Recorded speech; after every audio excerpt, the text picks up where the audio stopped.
эцэг асуудлын дарааллын дагуу 1-р асуудал Монгол Улсын засгийн газрын 2018 оны 62-р тогтоолын хэрэгжилт болон агаарын бохирдлыг бууруулах чиглэлээр зохион байгуулж байгаа арга хэмжээний талаарх танилцуулгыг хийнү хэмээн нийслэлийн засаг даргын нийгмийн салбар ногоон хөгжил болон агаар орчны бохирдлын асуудал хариуцсан орлогч Амар Төвшин таныг эндэрт урьж байна.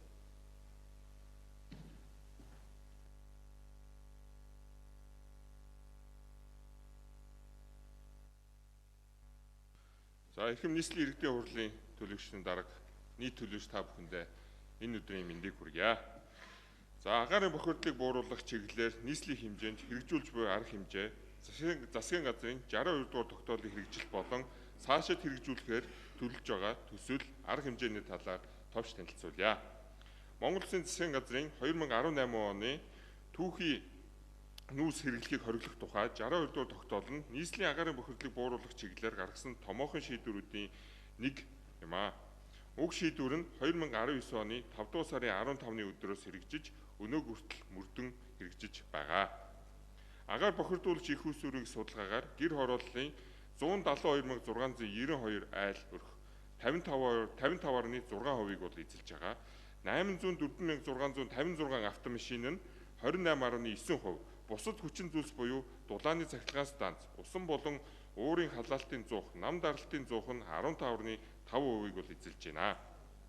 Засгийн газрын 62-р тогтоолын хүрээнд засгийн газрын 2018 оны 18 дугаар хуралдааны тэмдэглэлээр сайжруулсан шахмал түвшний үйлдвэр байгуулах тухай шийдвэр гарч 2018-аас 2020 онд төв, баруун, зүүн үйлдвэрүүдийг байгуулсан. 2019-өөс 2024 онуудад нийт 2.7 сая тонн түвшийг үйлдвэрлэж 346-аас 600 борлуулалтын цэгээр иргэдэд түгээж ажиллаж байна. 2019-өөс 2024 онуудад сайжруулсан шахмал түвшний үйлдвэрлэл Эрдэс 57 компани 1 их 80 307.1 тэрбум төгрөг нийслэлээс сайжруулсан шахмал түвшний нөөцлөлт, тээвэрлэлт, борлуулалтад нийт 146.2 тэрбум төгрөгийг санхүүжүүлсэн байна. Гэр хорооллыг орон сууцчлах, хотын төвлөлийг сааруулах, нэг төв хотоос олон төв тот болгон хөгжүүлэх бодлогын хүрээнд дид төвүүдийг бий болгон иргэдэд эрүүл, аюулгүй орчинд стандартын шаардлага хангасан орон сууцад амьдрах нөхцөлийг бүрдүүлэх зорилгоор 202,626 айлын орон сууцны төслүүдийг хэрэгжүүлж байна. Дид төвүүдийн бүтээн байгуулалтын хүрээнд 41,584 айлын орон сууц, дахин төлөлтийн хүрээнд 148,323 айлын орон сууц, гадаадын зээл тусламжийн хүрээнд 12,719 айлын орон сууцыг барьж байгуулахаар төлөвлөн ажиллаж байна. Мөн хот байгуулалтын мэдээллийн санд аж ахуй нэгж байгууллагуудын 51,200 айлын орон сууц архитектур төлөлтийн даалгавар аваад бүртгэлтэй одоогийн байдлаар байна. Гэр хорооллын бүсэд нийгмийн болон инженерийн дид бүтцийг цогцоор нь шийдвэрлсэн 6 шинэ дид төвийн бүтээн байгуулалтын ажил үе шаттайгаар хэрэгжүүлж байгаа. Үүнээс Сэлб, Баян Ушуу дид төв 20,000 айлын дид бүтцээр хангах бүтээн байгуулалтын ажлыг 2023 онд 100% хийж дуусган гэр хорооллыг орон сууцжуулах төслийг хэрэгжүүлэхэд бэлэн болоод байгаа. 2020 онд Дамдарчаа дид төвийн дид бүтцийн бүтээн байгуулалтын ажлын гүйцэтгэл нь 19% байсан бол 24 онд бол 55.2% болсон. Толгойд дид төвийн гүйцэтгэл 40% таа байна. Мөн Дэнжин мянган дид төв 7.6% хэрэгжилтэйгээр дид бүтцийн бүтээн байгуулалтын үргэлжилж байгаа. Гэр хорооллын газрыг дахин төлөлтөнд төлөвлөн барилгажуулах төслийн хүрээнд 31 байршлын 88 хэсэгчилсэн талбайд гэр хорооллыг орон сууцжуулах төсөл хэрэгжиж байгаа. Төлөлтийн дагуу 148,323 айлын орон сууцыг 60 сургууль, 92 цэцэрлэг, 14 эмнэлгийн хамт барьж ашиглалтанд оруулнаа. 2024 оны жилийн эцсийн байдлаар 3,404 нэгж талбарын газар чөлөөлөлт хийж 20,247 айлын орон сууцыг ашиглалтанд оруулж дид бүтцийн хөрөнгө оруулалтад 196.9 тэрбум төгрөгийг зарцуулсан байна. 2025 онд 5,620 айлын орон сууцыг ашиглалтанд оруулахаар төлөвлөн ажиллаж байна. Нийслэлийн 9 дүргийн хэмжээнд нийт 154 байршлын 279 зуух бүртгэлтэй байгаа бөгөөд жилд нийт 110.4 мянган тонн ангилж ялгсан нүүрс буюу түүхий нүүрс гэсэн үг, 84 мянган тонн мийдлинг бол хэрэгэлдэг. 2021-ээс 24 онуудад 97 зуухыг бол төлсөн дулаан, 64 зуухыг 100-ыг бол heid, 47 100-ыг бол цахилгаанд, 200-ыг бол сэргээгт гэрчим хүчинд бол холбосон. Үүнээр жилийн түүхийн нүүрсний хэрэглээний 124.6 мянган тонноор бол багассан. За эдгээр 124.6 тонн түүхийн нүүрс хэрэглээ багаснаар тоосон зур 1022 тонн жилээр, хөхрлөг хий 832 тонн жилээр, азотын эсэл 271 тонн жилээр, нүүрс төрөгчийн дутуу эсэл 2937.2 тонн жилээр тус буурсан үзүүлэлтийг мөн харуулж байна.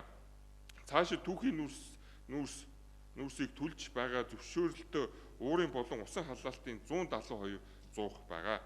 За эдгээр нам даралтын 2306 зуухыг бол байгаль дээгтэй технологи руу шилжүүлэх ажлыг бол байгаль орчин уур амьсгалын өөрчлөлтийн яам хариуцсан ажиллаж байна. За хийж хэрэгжүүлж буй хяналт шалгалтын хувьд нийслэлийн иргэдийн төлөөлөгчийн хурлын 3 дугаар хуралдаанаас өгсөн үүргийн дагуу айл өрхүүдийн зуухны тоог шинжилэн гаргах, хяналт шалгалт хийх ажлыг хийж гүйцэтгэсэн. Тус ажлын хүрээнд гэр хорооллын 172 мянган айл өрх, аж ахуй нэгж байгууллагуудын зуухны бүрэн бүтэн байдал, галгааны аюулгүй байдал, угаарын хий мэдэгч төхөөрөмжийн хэвийн ажиллагаа, агаар бохирдуулагч хоригдсон эд зүйл шатааж буй эсэх тал дээр нутгийн захиргааны 9,000 гаруй албан хаагчийг дайчлан оролцуулан шалгалтыг 2 удаа хийж судалгаа гаргаж зөвлөмжийг хөргүүлэн ажиллаа. Дээр шалгалтын хүрээнд айл өрхөд дараах нийтлэг дутлагд илэрч байна. Үүнд нэгт зуух бишингийн бүрэн бүтэн байдал алдагдсан тохиолдолд засвар үйлчилгээ тухай бүрт нь хийгдээгүй. Энэ угаарын хий хордлогод өртөх эрсдлийг шууд нэмэгдүүлж байгаа. За хоёрт зуух яндангийн битүүмж муу, галгааны хотол хийлэгдсэн, ул ширэн муудсан. Энэ нь сайжруулсан түвшний илчлэг өндөр байгаа тул зуухны ул ширмийг шатааж, засварлах бол ингээд зайлшгүй шаардлагатай болж байгаа. Гуравт яндангийн өндөр шаардлага хангахгүй. За энэ утааны соролтон цөргөөр нөдөөлж угаарталтын эрсдлийг мөн нэмэгдүүлж байна. Дөрөвт угаарын хий мэдэрх төхөөрөмжийг буруу байршуулах, ажиллагааг шалгахгүй байх, эвдрэл гэмтэл засуулахгүй байх, батарей байхгүй. За эдгээр зөрчлүүд нь угаарын хий хордлогоос урьдчилан сэргийлж чадахгүй, хордлогод өртөх эрсдлийг мөн нэмэгдүүлж байгаа зөрчлүүд нийтлэг илэрлээ. Шалгалтын нийт дөрвөн төрлийн 150 мянга гаруй зөвлөмж, гарын авлага өгч дараах шалгалтуудыг бол айлуудаар хийж тусгасан. За зуухтай айл өрхүүдийн зуухны тоон мэдээллийг 2025 оны байдлаар та бүхэнд мэдээлье. Агаарын чанарыг сайжруулах бүсийн 7 дүүргийн хороодод нийт 172 мянган өрх байгаагаас халаалтын зуухтай 159,925 өрх байна. Цахилгаан халаалттай 12,050 өрх байна. Бусад төрлийн халаалт бүхий 717 өрх байна. За эдгээр нь болохоор сэргээгт гэрчим хүч хийн төрлийнх бол байгаа. За үүнээс энгийн зуухтай 85,320 өрх, төслийн зуухтай 45,729 өрх байна. Зуухтай айл өрхүүдийн эрсдлийг тодорхойлсон байдлыг танилцуулъя. Дээрх судалгаа шалгалтад хамрагдсан нийт айл өрхүүдийн зуухны эвдрэл гэмтэл, угаар мэдэгчийн ажиллагааны байдлыг хүснэгтээр мөн та бүхний дэлгэцэн дээр харуулж байгаа. Эрсдлийн судалгаагаар угаар мэдэгчгүй болон угаар мэдэгч ажиллаагүй стандартын бус зуухтай, эвдрэлтэй зуухтай зэрэг айл өрхүүдийг давхарсан цоогоор 140 мянга гаруй айл байна. Дээрх давхардлыг арилган судалж үзэхэд 110 мянган айл нь угаарын хийн хордлогод өртөх эрсдэл бүхий үүсээд байгаа нь нотлогдоод байна. Угаарын хийн хордлогод өртсөн иргэдийн тоо мэдээллийг хүснэгтээр мөн та бүхний дэлгэцэн дээр харуулж байгаа. 2024 оны байдлаар 2110 иргэн угаарын хийн хордлогод өртөж 45 иргэн харамсалтайгаар нас барсан байна. 2024 онд угаарын хийн хордлогод өртсөн шалтгааныг та бүхэнд тодруулж хэлэхэд нэгт зуухны битүүмж алдагдсан 844 тохиолдол гарсан байна. Яндан фишингийн хөөлөгүүгээс 389 тохиолдол гарсан байна. За яндангийн сойлт хаасан 443 тохиолдол, зуухны шүүр эвдэрсэн 95 тохиолдол ингээд гарсан байна. Угаарын хийнээс урьдчилан сэргийлэх ажлын хүрээнд нийслэлийн хэмжээнд 500 гаруй албан хаагч айл өрхүүд яндан, зуух, угаарын хий мэдэгчийн хэвийн ажиллагаанд байнгын хяналт тавьж засвар үйлчилгээ хийж ажиллаж байгаа. Алсын зайнаас хянах угаарын хий мэдэгчийг 67696 өрхөд суйрлуулсан бөгөөд 2025 оны нийслэлийн төсвөөр угаарын хий мэдэгчгүй 551 мянган айл өрхийг хангахаар гэрээ хийгцээ. Мөн 61 мянган өрхөд дамжуулагчдаа буюу угаар мэдрэгчийг хангах шаардлагатай бөгөөд төсвийн татвар бол энийг оруулахаар бэлтэж байгаа. Агаарын бохирдлыг бууруулах чиглэлээр 2025 оны донд нийслэлийн төсвийн хөрөнгөөр 4 төсөл арга хэмжээг 170.1 тэрбум төгрөгөөр хэрэгжүүлэхээр төлөвлөн явж байна. Агаар орчны бохирдлыг бууруулах тусгай дүрэн бүхий ногоон бүсийг байгуулнаа. Тодорхойлбол Москва хорооллын арын дэнж, 1-р хорооллын арын дэнж, 3-4-р хорооллын арын дэнж, их нялхас гандан 32-ын тойргийн хотын төвдөх бүс зэрэг байшил дээр гэр хорооллыг уг ногоон бүсэд хамруулж 22 мянга гаруй айлыг хийн түвшний дэд бүтцтэй бол холбоно. Ногоон бүсийг урьдчилсан зургаар 20 мянган нэгж талбарын 22,700 өрх хамрагдах бөгөөд байгалийн шингэрүүлсэн хий болон шингэрүүлсэн нефтийн хийд холбох тооцоо судалгааг бол гарган явж байна. Айл өрхийг шингэрүүлсэн хийн түвшид шилжүүлснээр гэр хороолоос үүдэлтэй агаарын бохирдол 2026 онд 15%-аар буурах боломжтой. За энэ 25-аас 26 он руу шилжих үглийг бол та бүхэн танилцуулж байгаа. За эдгээр 25-аас 26 онд шилжих үгэл эдгээр айлыг хийнтэй холбосноор бол 15%-аар бол буурах боломжтой судалгаа бол гарсан байгаа. За цаашид сайжруулсан шахмал түвшний хэрэглээг шингэрүүлсэн хийн түвшид бол шилжүүлэх, за өрхийн тоог нэмэгдүүлэх чиглэлээр бол ажил хийж явж байна. За мөн цаашид хийж хэрэгжүүлэх богино дунд хугацаанд гэр хорооллоос үүдэлтэй агаарын бохирдлыг бууруулах төлөвлөгөөг мөн танилцуулж байна. За та бүхний дэлгэцэн дээр бол богино бол дунд хэмжээгээр хийж байгаа шатлал бол ингээ харагдаж байна. 24 онд жилийн эцсийн байдлаар 159,925 өрх шахмал түвшийг бол хэрэгжилж байна. 25 оны 3 сарын 31-ний өдрөөр 5 толгой түвш компани одоо үйлдвэрлэж байгаа технологиг бол зогсоож 9-р сарын 15-ны өдрөөс Эрдэс 5 толгойн эрчим хүчний баяжуулсан шахмал түвшийг рүү шилжинэ. Түвшний харьцуулсан туршилтыг бол хийсэн байгаа. За эдгээр туршилтыг дүн дээр агаарын чанар 9-өөс 12%-аар бол сайжирна гэсэн бол тооцоол байна. За мөн энэ дээр нь 22,700 өрхийг хий рүү шилжүүлсэн агаарын чанар бол мөн дагаад бол нэмэгдэнэ. 2026-аас 27 онд 13,620 өрхийг орон сууцанд, 82,700 өрхийг шингэрүүлсэн хийн, 745 өрхийг сэргээгт эрчим хүч рүү шилжүүлнэ гэж төлөвлөсөн. За 28 оноос хагас коксцсон нүрс буюу жинсэн нүрс рүү үйлдвэрийг барьж ашиглалтанд оруулж 48,628 өрхийг хангах бөгөөд 2030 оноос хатуу түвшний хэрэглээг Улаанбаатар хоттой бол халах төлөвлөгөөтэй байна. Дээрх тоо баримтыг хувьчил бол 2029 онд хагас коксцсон нүрс рүү 55%, хийн түвш рүү 81.6%, сэргээгт эрчим хүч рүү 0.6%-ийг 32 онд шингэрүүлсэн хийн түвш болон сэргээгт эрчим хүч рүү 100% бол шилжихээр бол төлөвлөлөө. Дээрх төлөвлөгөөний дагуу гэр хороолоос үүдэлтэй агаарын бохирдлыг 15-аас 55.6%-аар бол бууруулахаар төлөвлөж байна. За ТЭЦ 5-ын нөлөөллийг та бүхэн товч танилцуулъя. За эрчим хүч, дулааны их усүрийг нэмэгдүүлэх, орон сууцруулах төслийн хүрээнд ТЭЦ 5 гэр хорооллын бүсэд нийгмийн болон инженерийн дэд бүтцийг цогцлбор шийдсэн сэлб, баян өшөө дэд төв, ханы материал, шар хад дэд төв орон сууцруулалт, хог шатааж эрчим хүч үйлдвэрлэх бүтээн байгуулалтыг ажлыг үе шаттайгаар хэрэгжүүлж байгаа. Ингэснээр 51 мянган өрхийг эрчим хүчний хэрэглээг хангаж яндангийн тоог мөн тус тоогоор бол бууруулах бололцоо нэгнэ.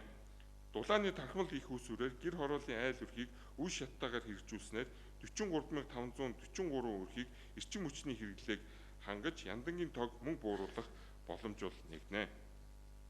LNG буюу байгалийн шингэрүүлсэн хийг амны орон сууцанд, LPG буюу нефтийн шингэрүүлсэн хийг гэр сууцанд бол суйрлуулахаар бид нар төлөвлөн ажиллаж байна. Гэр хорооллын 50 мянган өрхийг хангах хүчин чадалтай нэг станц барихаар төлөвлөн станцын зардал нь нийт 12 сая ам доллар байгаа бол холбох шугам хоолойны ажлын зургийг бол одоогийн байдлаар зөвшөлдсөн хийгдээд явж байгаа. Шингэрүүлсэн хийн эрэлт нэмэгдэж байгаатай холбогдуулан нийлүүлэлтийг эхний ээлжинд 5500 км-ийн холоос Осын холбооны улсын Кингисепп шингэрүүлсэн байгалийн эхийн үйлдвэрээс бол авахар төлөж байна. За 2026 оноос Кемерово үйлдвэрийн ашиглалтанд орно. За эдгээр энэ тухайн үйлдвэрээс 3500 км-ийн зайнаас болов шингэрүүлсэн байгалийн эхийг бол тээвэрлэх юм а. Шингэрүүлсэн байгалийн хий буюу LNG-г хоёр аргаар бол тээвэрлэх ба Оросын холбооны улсаас тусгай тоноглох бүхий танкнд шингэрүүлж вагон тээвэрлэн толгой төртөд бол хүргэнэ. За толгой төртөнөөс Улаанбаатар хот руу системээр машинаар бол тээвэрлэхээр төлөвлөж байна. Автомашинаас үүдэлтэй агаарын бохирдлыг бууруулах ажлын хүрээнд нийслэлд 2024 онд тээврийн техникийн үйлчлэг онцлогоонд хамрагдсан 804,656 тээврийн хэрэгслээс суудлын автомашин 72.8%, ачааны автомашин 11.6%, автобус 1.6%, тусгай зориултын автомашин 1%, бусад тээврийн хэрэгсэл 13%-ийг бол эзэлж байна. Ашигласан хугацаагаар навч үзвэл 0-оос 3 жил 6%, 4-өөс 9 жил 14%, 10-аас дээш жилийн насжилттай тээврийн хэрэгсэл 80%-ийг бол эзэлж байна. Түвшний хэрэглээгээр ангилвал бензин нь 33%, дизель нь 21.6%, хосолсон хөдөлгүүр буюу хайбрид нь 44%, газ 1.2%, цахилгаан нь ердөө 0.2%-ийг бол эзэлж байгаа. Автомашинаас үүдэлтэй агаарын бохирдлыг бууруулах мега төслүүдийг товчхон дуртахад олон төрөлт нийтийн тээврийг хөгжүүлэх замаар хөдөлгөөнд хийх усүрээс ялгарах агаарын бохирдлыг бол бууруулнаа. За эдгээрт нь бол туул хурдны зам, шин толгой зам, шин тойрог зам, их багтаамжтай нийтийн тээвэр буюу метро, трамвай, BRT, дүүжин тээврүүд ингээд орж байгаа. 2024 онд автотээврээс үүдэлтэй агаарын бохирдол 28.9% бол дээрх төсөл арга хэмжээг хэрэгжүүлснээр 2040 он гэхэд агаарын бохирдлын үзүүлэх нөлөө 8.6% болтол ингээд буурах боломжийг бол үзүүлж байна. Эрчим хүч, дулааны их усүрийг нэмэгдүүлэх, орон сууцруулах төслийн хүрээнд ТЭЦ-5, дулааны тархмал их усүр, гэр хорооллын бүсэд нийгмийн болон инженерийн дэд бүтцийг цогцоор нь шийдвэрлсэн дид төвүүд болох сэлб, баян өшөө, ханы материал, шар хад, орон сууцруулалт, хог шатаах, эрчим хүч үйлдвэрлэх бүтээн байгуулалтын ажлыг үе шаттайгаар мөн хэрэгжүүлээд явна. Үүний үр дүнд арга хэмжээг авснаар 2024 онд нийслэл хотын агаарын бохирдол гэр хорооллын үүдэлтэй нөлөөлөл 55.6% байсан бол 2040 он гэхэд 19.3% хүртэл ингээд бууруулах боломжтой байна. За танилцуулгыг та бүхэнд хүргэж туслаа. Баярлалаа.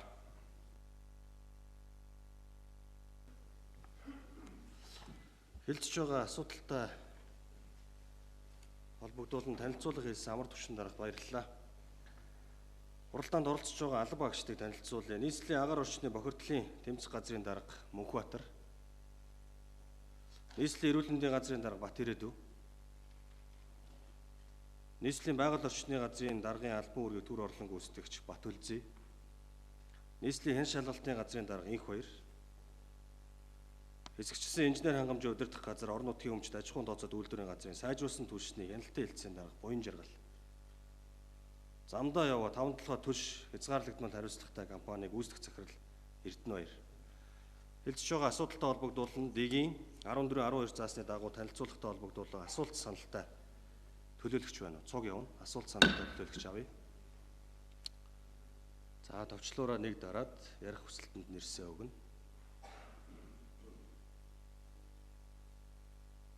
Эрдэнэсүх төлөөлөгч. За бүгдээрэнд нь энэ өдрийн мэндийг хүргье. За энэ хортой их шахмал түвш гэж нэг гайтай түвшнээс болж одоо маш олон иргэдийн алтай юм үргэлжсээр байна. Тэгэд одоо нийслэл рүү 5 толгой түвш шилжсэн гэж байгаа. Тэгэд сая энэ төрийн албаа агч нар айл өрхүүдээр явж ин цуухны бүрэн бүтэн байдал угаар мэдрэгч гээд ингээд бахан судалгаа тоцоол гаргасан байна. За гаргаад одоо цаашаа яг яах вэ? Ямар одоо тэр дутуу айлуудыг нөхөж олгох юм уу? Тэр 100 яндан цоорхон айлуудыг яах юм? Ямар арга хэмжээ авах юм? Шийдэл нь яг юу юм? Тэгэд ямар санамж сануулгууд өгсөн бэ? За нэгдүгürt ийм асуулт асуумаар нь. Хоёрдугаарт энэ нас орсон иргэдийн тоо гэдэг ингээд ярих болгондоо нэг өөр юм ойлгомжгүй тоонууд ингээд байнга явж байдаг. Саяын тэр 56 хүн зөвхөн 1 жилийн дотор нас орсон хүн юм уу? 2018-19 оноос эхэлж өдийг хүртэл одоо 7 жилийн хугацаанд 6 жилийн хугацаанд нийт эрсдсэн хүмүүсийн тоо байна уу? Энэ тоо ерөөсөө нэг бол 700 ч гээд саяхан засгийн газрын хуралдаан дээр тэр нүүрсийн сонсгол дээр явж исэн ийм ойлгомжгүй ингээд яг иргэдийнхэн ийм амь нас одоо алтан амийг ингээд ямар ч тодорхойгүй ийм янз янзын утгагүй тоонуудаар ингээд нэг хэлж идэг 50 гээл явж идэг 700 гээл явж идэг. Энэ хоёрын хооронд маш их зөрүүтэй байгаад идэг. Одоо нийслэл үнэхээр энэ нас урсан иргэдийнхэн тоог гаргаж чадахгүй байгаа бол одоо бид нар энэ нарийн тоо гаргах ёстой. Тэгжиж энэ одоо энэ эрсдсэн иргэдийн арга эрт нөхөн төлбөрийн асуудлыг хүртэл яригдах ёстой. Тоо үнэхээр гарахгүй бол би талбай дээр одоо суугаад нас урсан иргэдийн арга гэрийнхнээс одоо тоог нарийн бүр тодруулж гаргаж өгье гэсэн нэг тийм бодолтой байгаад байна. Тэгэхээр энэ тоог их нарийн болгомоор байна. Энэ 56 гэдэг тоог бас нэг тайлбарлаад өгөөрэй. Хаанаас гаргаад байгаа юм, хэн гаргаад байгаа юм гэдгийг. За тэгээд дараагийн асуудлын 5-7 түлшээс бас ирсэн байгаа юм. Гэр оролтын шахмал түлшний хомсдол үүссэн. Иргэд бол одоо ойрын нэг 7 хоног бол өстой маш эрчимтэй холбогдож залгаж яах вэ, төлөөлөгчөө хаана хандах вэ, хэнд хандах вэ гэдэг нэг иймэрхүү нөхцөл байдал үүсчихэд байгаа. Энэ юунаас болж ингэж хомсдоод байгаа вэ? Одоо нөгөө үн нэмэгдэнэ гэд иргэд бас зочроо үүсээд нөөцлөд байгаа юу? Энэ асуудлуудаа бид нар тодорхой болохгүй. Тэгээ үнэ нэмэгдэж байгаа юм бол ингэж урьдчилж ярьж ийм одоо хий хомсдол үүсгээд байгаа юу? Энэ талынхаа мэдээллүүдийг өгөөд одоо энэ ховордоод байгаа түлшийг нь дээрэс нь хортой ховордоод олдохгүй. Одоо тэгээд яг яаж амьдрах юм бэ? Энэ иргэд гэр ороолын иргэд чи осгож хөлдөж өглөө. Маш хүнд нөхцөл байдал үүсээд байгаа шүү. Та нар бас тойрогтой ажиллаад иргэд чи хандаж хилжил байгаа бох гэр ороолын. Иймэрхүү асуудлууд тулгараад байгаа 5-7 түлшээс хүн ирсэн байгаа юм чи энэ мэдээллийг бас нэг өгөөдгөөч. За асуулт дууссан. За Эрдэнэ сүх төлөөлөгчийн асуултанд амар төвшөө.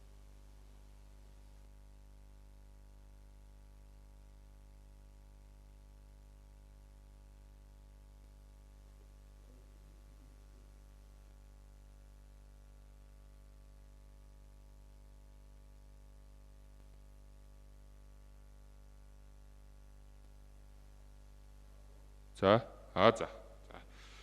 Эрдэнэ сүх төлөөлөгчийн асуултанд хариулъя. За 9,000 гаруй төрийн албан агчид бол нийт Улаанбаатар хотын 170,000 гаруй айл өрхүүдээр бол очсон байгаа. За энэ дээр бид нэр 5-7 түвш Улаанбаатар хот менежмент нь шилжиж ирсэнтэй холбогдуулан за нийт дараа жил үйлдвэрлэх нүүрснийхээ тоон хим хэмжээг тодорхойлох. За дээрээс нь бол айл өрхүүдийнхээ зуухны нөхцөл байдлыг судалгааг бол шинжлэх. За айл өрхүүдийнхээ угаар мэдрэгчийн үйл ажиллагаа, за тэр угаар мэдрэгчийн ажиллагаа, дээрээс нь бол хэрхэн ажиллуулж чадж байгаа, нөгөөдг нь хэрхэн мэдээлэлээ төв систем рүү хөрвүүлж чадж байгааг бол газар дээр нь очиж бол үзэж, за мөн зөвлөгөө тусламжуудыг бол үзүүлээд явсан. За эдгээр судалгаагаар бол за нийтдээ бол нийт 61,000 гаруй айл өрхөө бол нэгдсэн ухаалаг системтэй болоо холбогдсон. За нэгдээд 60 эдгээр айлуудыг бол энэ жилдээ багтаагаад бид нэр бүгднийг нь бол нэгдсэн системээр бол холбох саналыг бол ингээд оруулж ирж байгаа. Энэ жил бол 51 энэ жилийн төсөвтөөр 51,000 айл тавигдсан бол одоо тодтолоор бол үлдэгдэл 61,000 айлыг оруулаад за нийт Улаанбаатар хотод хатуу түлш хэрэгжилж байгаа айлыг бол бүтэн ухаалаг хяналтын системтэй бол холбогдоод за ингэснээр бол бид нэр угаарталт за угаарталтаас үүдэлтэй нас уралтыг бол тодорхой хэмжээгээр шийдэж урьдчилан сэргийлэх ажлыг бол илүү хурдан шуурхаа хийж бол чаднаа гэж бол үзэж байгаа. За зуухны асуудал бол нийслэлийн хэмжээнд бараг 85-6 мянган айл өрхийн бол зуухыг бол зайлшгүй яаралтай солих шаардлагатай болсон. За энэ ан цав үүссэн, уус ширмэн хайлтсан, за дээрэс нь бол битгүүмж алдагдсан ийм зуухууд байгаа. За нийслэлийн зүгээс бол та бүхэн бол мэдж байгаа бох нийт 31 мянган зуухыг золилт бүлгийн айлуудтай бол олгоё гэж саналыг гаргаад төсвийг оруулаад явсан ч за агаарын бохирдлын сонсгол за мөн дээрэс нь олон нийтийн сүлжээгээр бол гарсан шүүмжлэлийн дагуу болвол за дээрээс нь нөгөө сонсголын үр дүнгээс гарсан шийдвэрийн дагуу бол эдгээр зуухыг бол ингээ хэрэгжүүлэхээсээ бол болоод энийг бол тодорхой төсөв мөнгөний бол дараачийн өөр төсөл хөтөлбөрүүд байгаа агаарын бохирдлыг бууруулах төсөл хөтөлбөрүүд бол ингээ зарцуулъя гэдэг бол шийдвэрийг гаргаад явж байгаа. За энэ ямар санамж за иргэдэд танилцуулах материал тараасан бай гэдэг нь бол манай агаар орчны бохирдлыг тэмцэх газрын дарга илүү тайлбарлана баг. За нас барсан хүний тоо гэх юм бол энэ жилийнх байгаа 2024 оны хэмжээнд бол нас барсан тооны хүний тоог бол харьцуулсан. За агаарын бохирдлын сонсгол дээр бол нэг 710 720 гэдэг өндөр тоо бол яригдаад явж исэн. За эдгээр тоо бол яагаад ийм өндөр байсан бэ гэдэг бол сонсголын дараа бол эрүүл мэндийн яамтай хамтран бол судалгаа гаргаж бид нэр араас нь ажилласан. За энэ дээр бол шүүх шинжилгээний газар дээр угаартаж нас барсан хүний тоог бол D28 гэдэг олон улсын хэмжээний нас баралтын бүртгэлийг бол бүртгэж авдаг. Тэгээ шүүх шинжилгээний газар дээр нь D58 дээрээ нөгөө бусад угаарталтай нас баралт буюу нөгөө газ, автомашин, за ногооны зойр, будаг, химийн хордлогуудыг бол бүгднийг ангилж ялахгүйгээр бүгднийг D58 гэдэг дээр бүртгээд авцсан юм байлээ. Тэгэхээр нөгөө D59 дээр бол миний түрүү хэлжсэн ингээ бусад төрлийн угаарталд ордог. За яг энэ төвчний угаарталд бол D58-аар бол бүртгэж авдаг. За энэ бүртгэлийг бол хуваарлахгүйгээр бүгднийг D58 гэдэг бүртгэл рүү авснаас үүдээд энэ тоон зөрөлтүүд бол ингээ гарч ирсэн юм аа. За энэ дээр бол нийслэл, эрүүл мэндийн яам, за шүүх шинжилгээний газар хамтраад энэ тоогоо бол эцэслээд хуваарлтуудыг бол хийгээд явсан байгаа. Одоо бол эцсийн тоогоор бол нийслэлийн эрүүл мэндийн газар, нийслэл, за тэгээд эрүүл мэндийн яам бол ингээ нэг тоотой болоод бол явсан. За энэ тоо байгаа. За тэгээд 5-7 түвшээс асуулт. Мөнхбаатар дарга хариулах. За нийслэлийн агаар орчны бохирдлоо тэмцэх газрын дарга Мөнхбаатар. За та бүхэнд энэ өдрийн мэндийг хүргэе. Эрдэнэ сүх төлөөлөгчийн асуултанд хариулъя. Шахмал түвшний хомсдол үүсэж байна гэсэн асуултанд бол 2024 оны 2-р сар 1-р сард одоо түгээж исэн яг энэ түгээл дээр явж байгаа. За өнөөдрийн байдлаар бол ерөнхийдөө түгээлт маань өмнөх онтой харьцуулахад бол бүр хоногдоо 3500-аар хүртэл илүүгээр гараад явж байгаа. За хомсдол юун дээр үүсэж байна вэ гэхлээр 3-р сарын 1-ээс эхлээд шахмал түвшийг үйлдвэрлэхэ болж байгаа гэдэг ийм одоо мэдээлэл олон нийтийн өмнө цацагдсан байна. За тэгээ үүнээс үүдэлтэйгээр одоо иргэд нөөцлөх асуудал үүсэж байгаа. Тэгээ энэс болоод хомсдол үүсэж байгаа. За нөгөө төгөр бас бодлогын түвшинд яг энэ төв замыг дагсан шахмал түвшний одоо борлуулалтын цэгүүдийг бид нар бол аль болох одоо 2-р гудамж руу тийм үү те яг нүүрэн талаас нь хойшлуулах байдлаар явж байгаа. Яг энэ хороодын гүндээ бол энэ шахмал түвшний нөөцлөлт нь бол байгаа. Тэгэхээр бас иргэд маань нөгөө яг зам дагуух энэ борлуулалтын цэгүүдээс одоо энэ шахмал түвшийг авъя гэдэг байдлаар ингээд илүү их зориод байгаа учраас бас энэ чинээсээ бас хомсдол үүсэж байна гэдэг бас зүйл харагдаж байгаа. Уг нь бол одоо энэ хорооныхоо гүндээ бол энэ түвш нь бол зарагдаж байгаа.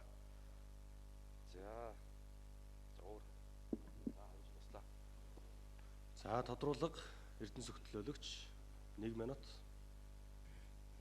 За бид нар одоо зүгээр дайн байлдаангүй инхийн 50 цагт ингээд нэгэн жилийн дотор 50 хэдэн хүний амь нас эрснэ гэдэг бол маш харамсалтай тоо яваад байна. Тэгээд яж хахад тоогооч нарийн гаргаж чадахгүй ингээд нэг тийм бүрхэгдүү байгаад байна. Одоо тэгээд эдрийгээ бүгдөө нэгт нарийн болгомоор нь 2 саяын тэр олон мянган төрийн албаа агч нар хөөрхий амралтын өдөр айл өрхөөр явуулсан буцаагаад шийдлээ маш хурдан гаргаад цаашаага яг одоо ингээд байхгүй айлуудаа яаж явах уу гэдэг шийдлээ хурдан гаргаад явмаар байна. Тэгээд дээр нь тэр ухаалаг бүртгэл систем гинөө сая тэр ямар учиртай яах юм одоо ингээд угаартж байгаа айл байх юм бол ингээд дохио өгөх юм уу те тэрийг нэг нарийн мэдээлэл өгөөч. Тэгээд тэрнтэй холбоотойгоор ингээд одоо нэг угаарцсан айлыг ч юм уу дуудлага ингээд дохио очоод аварцсан ч юм уу тийм дохио ирж байгаа тийм тохиолдол байна уу? Надад ч одоо баг би анх удаага сонсож байгаа шиг байна. Тийм юм бай.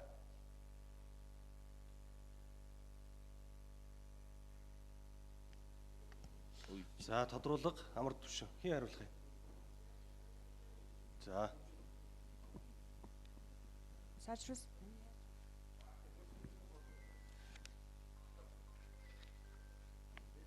За. Гүйцэч асуултаа байна уу? За. Тийм ээ. Тэгээд тийм яг над угаар мэдрэгчтэй холбоотой тийм хүний амнаас аварцсан ч юм уу ийм тохиолдол юм байгаа юм уу? Одоо чинь түлш тасалдахад 5-7 түлшээс ийм ажилтан байна уу гэд хайгаад ерөөсөө гэр оролт олдохгүй юм билий. Бисээ өчигдөр уржиг дээр иргэдтэй явж уулзсан. Тэгээд дээр нь тэр 5-7 түлшээс энэ агаар орчны бохирдлын газраас над нэгт үн нэмэгдэн, хоёрт над түлш 3 сарын 1-ээс зарагдгаа болно гэдэг чинь бүр гэр оролт тарцсан байлээ. Тэр мэдээлэлээ худлаа шүү гэдэг бодит мэдээлэлээ иргэдтэй өгөөд тийм нэг албан ёсны тайлбар мэдээлэл өгөөд явахгүй бол над иргэд чинь буруу ойлголттой байгаа учраас нөөцлж явахыг бас үгүйсэхгүй н хомсдол үүсэж байгаа тий. Над уялдаа юмнуудаа гаргаад бид нар одоо шүүмжлээд байхаасаа илүү над гац гаргалгаа шийдлүүдээ олоод ингээд ярилцаад явж иж энэ яаж нийслэл хотынхоо иргэдийг одоо нэг дахиж нэг ч хүн угаартаад өгчихгүй шиг нэг ч хүн эрүүл мэндээр хохирохгүй юм байлгаж авч явах вэ гэдэг тал дээр одоо 5-7 түвш нийслэл рүү ороод ирсэн гэхээр бидний нуруунд дээр ачаа ирж байгаа байхгүй юу. Тэгэхээр жоохон зүв зүйтэй ажиллаад явчмаар байна. За тэр угаар мэдрэгч Хэсэгчсэн инженер хангамжийн удирдах газар буян жаргал. За энэ яаж байна уу? Эрдэнэс төлөөлөгчийн асуултанд хариулъя. За манай байгууллага дээр хяналтын нэгдсэн систем бий болгосон. За энэ нь ямар учиртай гэхээр айл дээр байгаа угаарын хий мэдрэгчээс манай хяналтын төв рүү дохиог дамжуулах. Өөрөөр хэлбэл тэнд ялгарч байгаа угаарын ppm-ийн хэмжээ ямар байгааг өдрийн шөнийн 24 цагт дамжуулах энэ хяналтын системийг анх 2020 онд бий болгосон.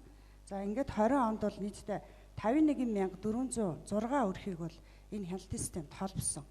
За 22 онд 7624, 2024 онд 8666 гээд одоогийн байдлаар 67696 өрхийг бол энэ хяналтын нэгдсэн системд холбосон байна. За энэ систем маань өөрөө програмчлалтаа тоног төхөөрөмжтэй. За мөн дэд бүтц буюу тэр наашин дахин дамжуулах антеннуудыг суйрлуулсан. За хүн хүчний нөөц болцоогоо бол бүрэн хангасан ийм одоо хяналтын нэгдсэн төв одоо 4-5 дахь жилдээ ажиллаж байна. За энэ төхөөрөмжийн гол агуулга нь юу гэхээр тухайн айл дээр угаарын хий мэдрэгч бол дугараад айлын гишүүдийг угаартах хэрэгслээс авардаг. Тэгвэл манай төхөөрөмж болохоор айлын хүн мэдэхгүй одоо шөнө унтж яхад нь хэрэв угаар ялгарх юм бол манай дэлгэцэн шууд аюултай дохио илэрлээ гэдэг энэ мэдээлэл үг нь манай хяналтын операторууд тэр айл руу уцтаж анхан шатны одоо тусламж үзүүлж байгаа ийм одоо хяналтын систем байгаа. За жишээ нь өчигдөр гэхэд одоо Чингэлтэй дэрэг 17 дугаар хороон дээр өнгөрсөн 10 сард шинээр төхөөрөмж суйрлуулсан айлаас дохио мэдээлэл ирсэн. За айлын утас нь ерөөсө холбогдохгүй байсан. За очиход бол утсаа хаацсан хөгжлийн бэрхшээлтэй хүн одоо нэг охинтойгоо амьдарч байсан тийм айл байлээ. За өөрсдөө нөгөө мдээгүй утас нь холбогдохгүй байсан манай ажилтан очиж угаарын ppm-ийн хэмжээ бүр 770 хүрсэн. За энэ айлыг бол ингээд одоо угаартах хэрэгслээс орсон сэргийлж аварч байгаа ийм тохиолдлууд бол маш олон байгаа. За нас баралтын хувьд бол яг энэ төхөөрөмжөнд холбогдсон энэ 67,000 айлаас бол за угаартсан тохиолдол бол гарсан. Нас баралт бол эндээс бүртгэдэг байгаа 20 оноос хойш. За зундууд орчлөөлөгч асуулт санал нэг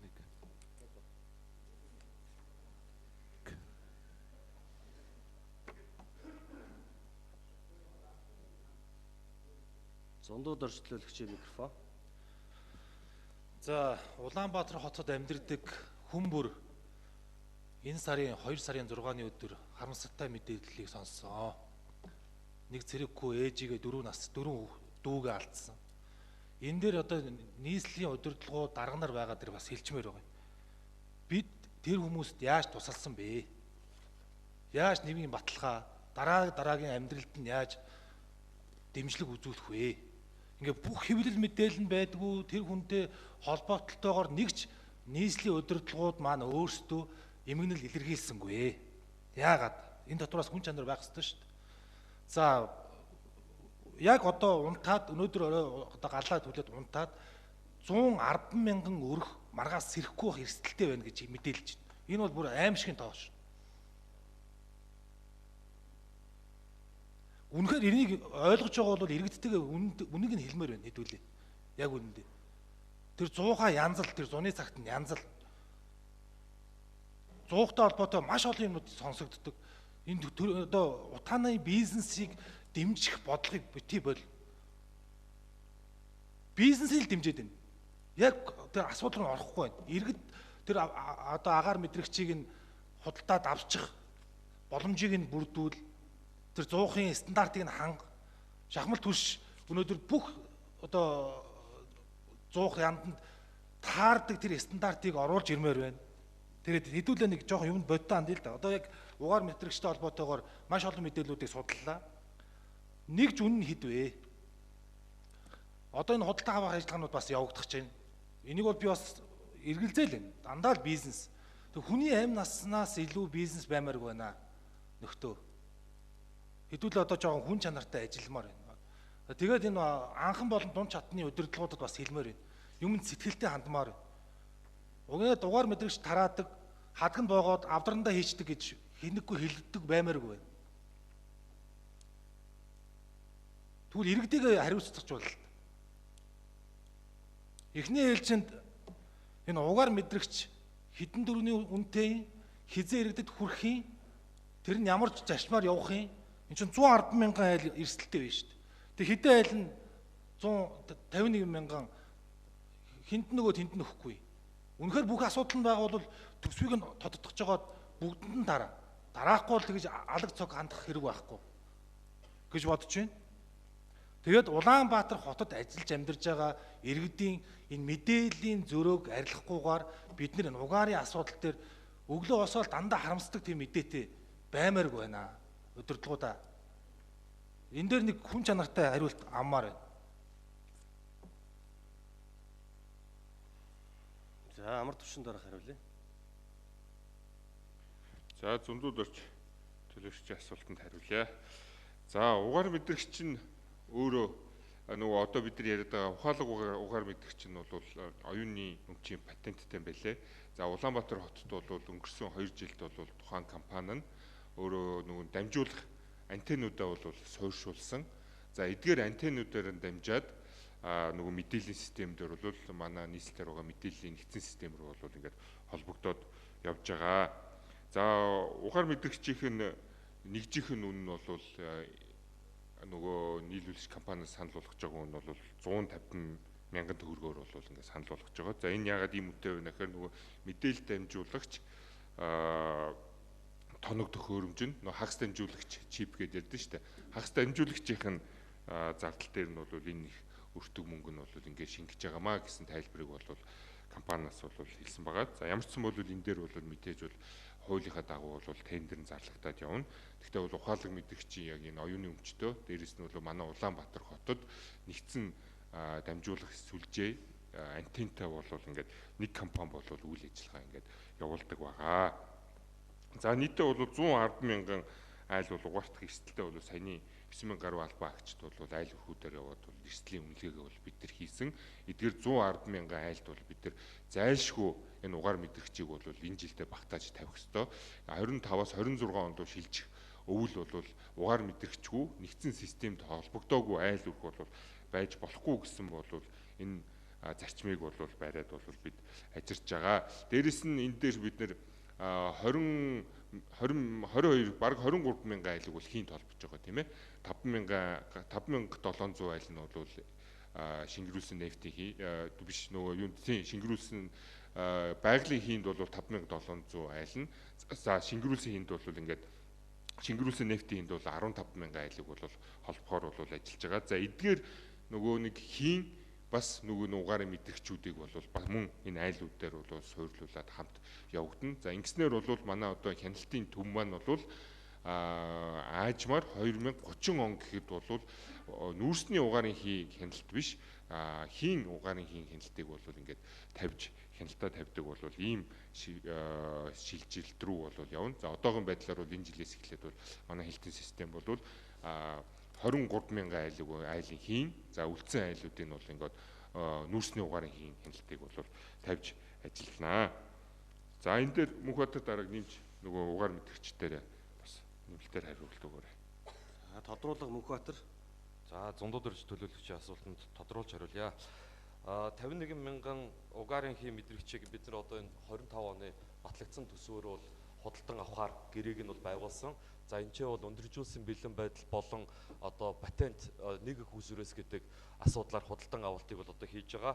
За учир нь юу вэ гэхээр харилцаа холбооны зохицуулах хорон дээр энэ ерөөсөө нэг л компани яг энэ угаарын хий мэдрэгчийн асуудлаар дохиод дамжуулах эрхийг авсан байдгийн байлээ. За бусад одоо 2G, 3G, 4G сүлжээгээр гээд одоо угаарын хий мэдрэгчийг хяндаг байя гэхлээр 2G сүлжээг бол өрн холбоотын операторууд бол хаачихсан. За бусад одоо өрн холбооны SIM картыг ашиглаад дамжуул гэхлээр тухайн айл өрхтөрөөс сард нэг ойрцоогоор 30 мянган төгрөгийн одоо зардал гардаг юм байлээ.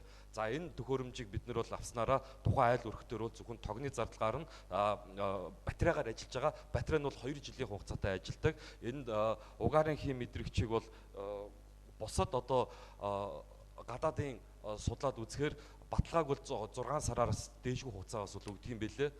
Манай энэ одоо авж байгаа угаарын хий мэдрэгч маань бол 2 жилийн баталгааг бол одоо өгж байгаа өөрсдийнхөө угаарын мэдрэгчин дээр. За тэгээд бид нар одоо ахаад 61 мянган ширхэг угаарын хий мэдрэгчийг авах одоо ийм саналтай байгаа. За тэгээд уг саналаагаа бол бас дараачийн иргэдийн төлөөлөгчдийн хурал дээр оруулаад энэ төсвүүдээр бас ингээд тодтогоож бас суулгаж өгөхийг та бүгдээс бас хүсэж байна.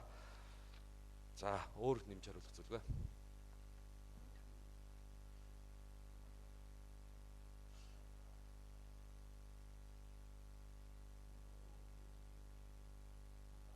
Энэ дээр ягаад харамсал илэрхийлээгүй юм бэ гэдэг ихний асуултанд хариулт авч чадсангүй.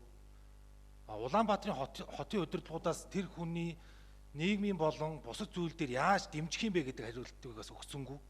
Тэгээ угаар мэдрэгчгээ сүүлийн асуултан дээр л хариулсаар байгаа л ингээл аргацаад юмыг дарддаг. Одоо хэдүүлээ жоох юмд нээлттэй андъя. Мөн за энэ угаар мэдрэгчийг ажилуулах чадамжтай хэдэн хүн байгаа юм. Тэгээд нэг компанид тендер зарлах нөхцөлийг бүрдүүлсэн биз дээ. Тэгээд ингээд тендер зарлагдах гэдэг нэг хэлээд байна. Нийт өртгөх нь бол 7 тэрбум 650 сая төгрөг болох юм байна. 51 мянган айлд. Тэгээд 100-ны хугацаанд тендер яаж явах юм? Тэгээд 100 бид нар ажилламаар биш. Ирэх жил өвөл болно. Танаа чойдос сайд чи хэлдэг ш. Улаанбаатарын утааг салхи хийж чадахгүй байна, ажиллаа хийж чадахгүй байна. Ийм л сайдтай бид нар явж байгаа. 100 нь яаж ажиллах юм? Тодруулга амар төвшин. 1 2. За зундууд орж төлөвчдийн тодруулалт хариулъя. За тухайн харамсалтай явдлаас үүдэлтэй бол нийсийн удирдлагууд бол иргэнийг бол хүлээж авч уулзсан байгаа. За уулзаад бол тодорхой асуудлуудыг ярьж шийдлүүдийг бол гарсан байгаа. За иргэнээс гаргасан хүсэлтийн дагуу олон нийтэд болон олон нийтийн сүлжээн дээр бол уулзалтын талаар гаргасан шийдвэрийн талаар ярилцсан асуудлуудын талаар бол ингээд олон нийтэд бол гаргаагүй байгаа. За тэр нэг угаар мэдгчээ мөнх батар. За 2024 оны засгийн газрын тогтоолоор яг энэ агаарын бохирдолтой холбоотойгоор өндөржүүлсэн бэлэн байдлыг бол зарласан байгаа. За энэ саяны утааны сонсгол дээрээс мөн маш олон иргэд энд угаартаж энэ хордлогод өртөж байна гэдэг асуудал бас одоо ингээд нийгэмд бас их цочролтой одоо ийм туссан. За тэгээд одоо бид нар бол ямар нэгэн байдлаар угаарын хий мэдрэгчийг авна гэж тендер зарлан тендер маань өөрөө 30 хоног үргэлжилнэ. За тэгээд ямар нэгэн байдлаар гомдол гарахгүй бол бид нэр гэрээгээ байгуулад авахд бол бид нэр хугацаа алдахаар байгаа. Тийм учраас бид нэр одоо энэ угаарын хий мэдрэгчийг харилцаа холбооны зохицуулах газар дээр нэг л газар одоо энэ яг угаарын хий мэдрэгчийг дамжуулах эрхтэй. Тэр нь өөрөө патенттэй. За өмнө нь 2 удаа тендерээр нийслэлд энэ угаарын хий мэдрэгчийг нийлүүлж исэн компанитай одоо угаарын хий мэдрэгчийг нэг яралтай байдлаар авъя гэдэг байдлаар одоо тохироод явж байгаа. За энэ одоо эхний ээлжийн 51 мянган угаарын хий мэдрэгчийг 35 хоног одоогоор нэг бол 28 хоногийн дараа бол одоо нийлүүлэхээр байгаа 51 мянгуулангийн. Тэгэхээр нэг яралтай байдлаар энэ угаарын хий мэдрэгчийг бид нар авж байгаа. Төмөр төлөөлөгч асуулт санал. 1 2 1. За энэ хоолой утцсан жоохон амархан ярина. За энэ утааны асуудлыг бид нар ингээ улс төржүүлж ярих ерөөсөө сэдв бас биш байгаамаа. Сая утааны сонсгол гэж улсын хурал дээр болж байгаа бид нар үтсэн манай ажилтаа албаагч нар бас оролцож ийн лээ. Сонсгол бол завхарсан л юм болсон. Яг иргэний хувьас шүүмжлэхт. баахан галзуу хүмүүсийг авчирсан. Нөгөөдөл нь хувь хүн рүү дайрсан. Хоёрднаа, Нямбатра, Хинэ гэж шал утга гомнод ярьсан. Улсын хурлын гишүүд зарим нөхдүүд бүр нөгөөдөлтэйг хамт галзуурсан. Нэг хэдэн инженер 5-7 төлшийн ажилчдыг суулгачаад та нар Монголыг хорлох даалгавар хинээс авсан бэ гэж асуусан. Тэгээ би маш их харамссан. Энэ бол маш их өрөвдөлттэй асуулт бөгөөд өөрийгөө одоо нэг удаагийн алгат ажилт авч попрос хийдэг бол энэ бишээ гэж хэлмээр зүгээр санагдчихсэн. Энэ ажлыг тодорхой хариуцаж ажиллаж исэн хүний хувьд их амаргүй ажил байдаг юм аа энэ ажил. Тэр үйлдвэрийн маш хортой хүнд нөхцөлд ажилладаг олон мянган хүмүүсийг бас үгүйсгэж болохгүй. 2018 оны 62 дугаар тогтоол бол муу тогтоол ерөөсөй байгаагүй. 19, 20, 21 онуудад 5-7 түлш компани маш хариуцлагатай сайн ажилласан. Эрчим хүчний яам, байгаль орчны яамтайгаа хамтарч ажилласан.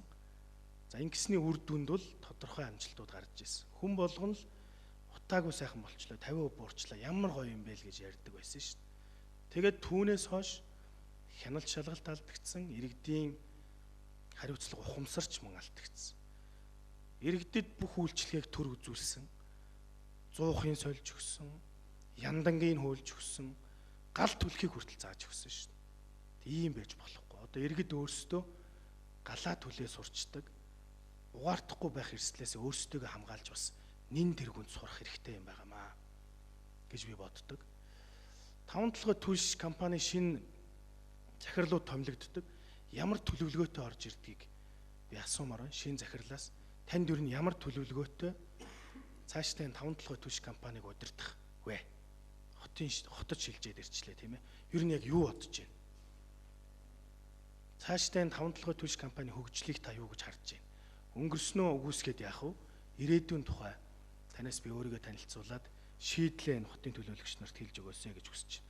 Ганбаатар захирлын үед маш сайн байсан шүү гэдгийг би бас тодтогон хэлье. Тэр хүн өнөөдөр маш муу нэртэй явж байгаа шиг байна.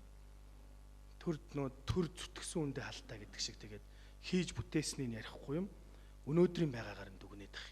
Тэр хүн шиг ажиллаж чадах болоо гэж би бодож энэ асуултыг асууж байгаамаа. За хий түлшний асуудал бид нар ярьж эхэлсэн. Ярих ёстой. Өнөөдөр бид нар айгаа суугаад байж болохгүй. Шинэ тутамд дэлхийн хөгжилтэй хөл нийлүүлж халахж чадахгүй маа гэхэд шинэ технологиудыг бид нар туршиж үзэх хэрэгтэй. За хийн түлшний тухай ойлголт биднэрт ерөөсөө манай Улаанбаатарын хотын иргэдэд байхгүй шүү. Эртхэн хийн түлшний энэ ойлголтуудыг сургалт, семинар, зурагт, радиогоор иргэдэд сургалт хийвэл яасан бэ? Хийн түлшний асуудал ямар шатандаа явж байна? Их том үнийн дүнтэй ийм төсөл хэрэгжээд явж байгаа. Үүнийг төсөл хэрэгжүүлэгчээс асууя. За эхний асуултыг би 5-7 түлш компани захирлаас асуусан. Хоёрдугаар асуултыг хийн түлшийг хариуцж байгаа нөхдүүдээс асууя. Бат зөрөг төлөөлөгчөөс асууя. За гуравдугаарт нь энэ хяналтын компани тусдаа байгуулагдаж байгаа. Зөвлөлийн хурал дээр саналаа хэлжсэн. Энэ айлын хаалга балбаж, төлөө түлш төлжүү гэдгийг шалгаж явж байгаа Монгол төрийн цагдааг энэ ажлаас чөлөөлмөр байна. Хяналтын байгууллагт нь хэдүүлээ хүн хүчийн томилж өгөөд энэ ажлыг иргэд өөрсдөө хийвэл ямар вэ? Өнөөдөр гэр хороолд амьдарч үзээгүй, гал түлж үзээгүй хүмүүс маш олон байгаа шүү дээ. Бидний дунд ч их байна. Тэгэхээр ажил төрлөгүй хүмүүс ч их байна. Тодорхой төсөв мөнгө баталж өгөөд энэ хяналтын компаниг хүчрхэгжүүлвэл ямар вэ гэсэн хамгийн сүүлийн бас саналаа би давтан хэлхийг хүсэж байна. Үүнийг би зөвлөлийн хурал дээр иржсэн. Эрүүл мэндийн газар таг дүлий байдаг, дандаа шүүмжилж бид нар хэлдэг. Одоо энэ эрүүл мэндийн газар за энэ секунд дуусчих гээд яас хэцүү юм бэ? Тодорхой мэдээлэл иргэдтэй байнга хэлдэг баймаар байна. За би асуулт нь За хийн түлшин дээр эхэлж хариулъя. Бат зөрөг төлөөлөгч.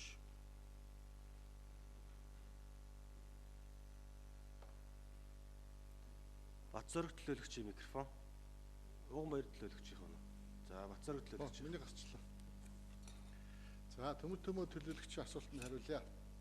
За Монгол улсын нийслэл Улаанбаатар хотын гэр хорооллын иргэд за мөн түүхийн үс төрөлж байгаа урын зуухнууд тэдгээрийн хэрэглэгчдийг одоо хийн түвш рүү шилжүүлэх ажил 2025 оноос 30 оны хүртэл хэрэгжүүлэхээр сая амар түвшин орлогчийн танилцуулга дурдгдсан. За энэ ажлын бэлтгэл ажил хийгдэж байна.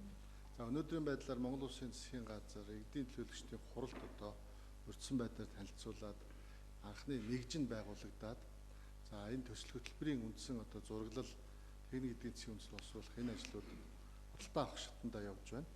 За хоёр зүйлийг яг хуу тодруулж хэлье. Нэгдүгээрт бол их том дүнтэй мөнгөн дүн гэж ярьлаа. За одоогоор ямар ч мөнгөн дүн тавигдаагүй. Нийслэлийн төсөвдөр болон улсын төсөвдөр бол одоохондоо ямар нэг мөнгөн дүн тавигдаагүй.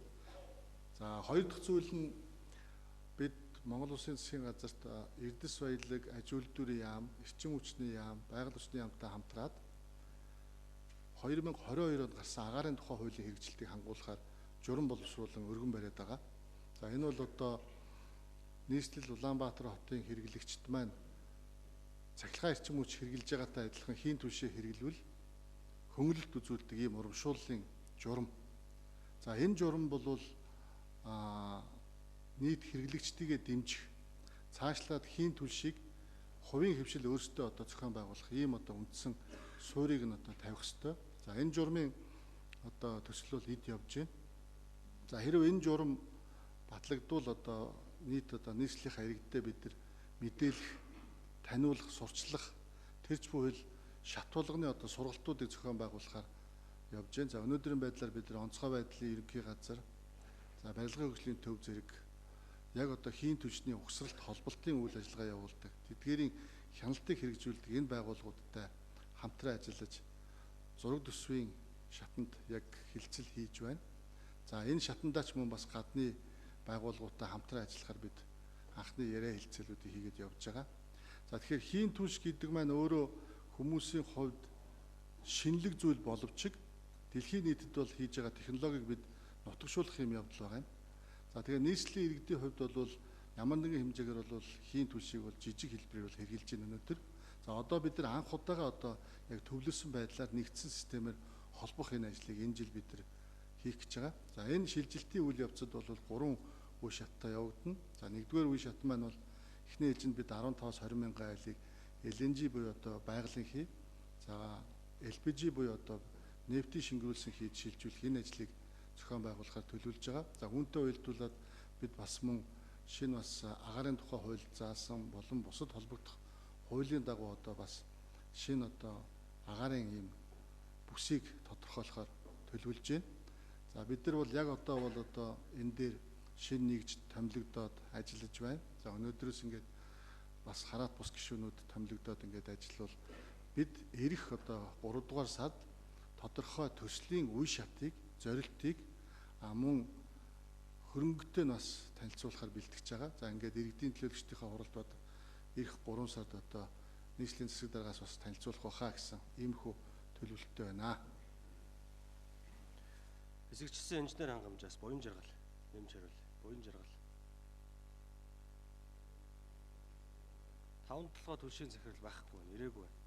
Хамбол дарга зар өгөөгүй юм. Тэгээд өнөөдөр надад зар өгөөгүйгээд одоо налаахт байна гэдэг шүү дээ. Түрүү асуухлаар ирж гин гэсэн, одоо асуухлаар налаахт байна гэж. Энэ асуудал дээр тэгвэл хурлын ажлын алба яг төмөр төлөөлөгчийн асуусан асуултанд хариултыг нь 5 толгой түвшээс өөрсдөө нь бичгээр нь авах. Бичгээр нь тэмдэглэлээр асуугаад бичгээр нь тэмдэглэлээр ав. Өнөөдрийн дотор явуулаад өнөөдрийн дотор хариуг нь ав. Тодруулах төмөр төлөөлөгч.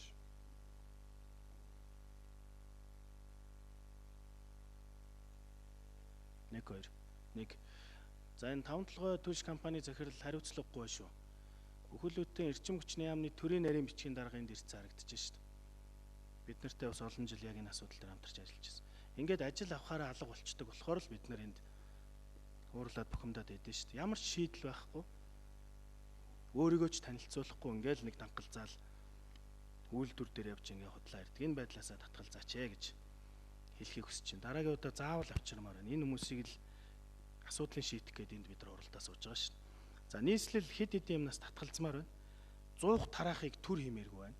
Нэгдүгээрт, хоёрдугаарт 100-аа иргэд өөрсдөө аваг. Яндангаа өөрсдөө иргэд хөөлгээ. Харин тэр угаар мэдрэгч гээд байгаа зүйлээ нин яралтай суйрлуулж за одоо иргэдийн үн мөнгөөр хэмжигдэхгүй тэр 100 энтрээр хэмжигдэхгүй иргэдийн алтан амь насыг л хамгаалах тал дээр төр өөр хариуцлага.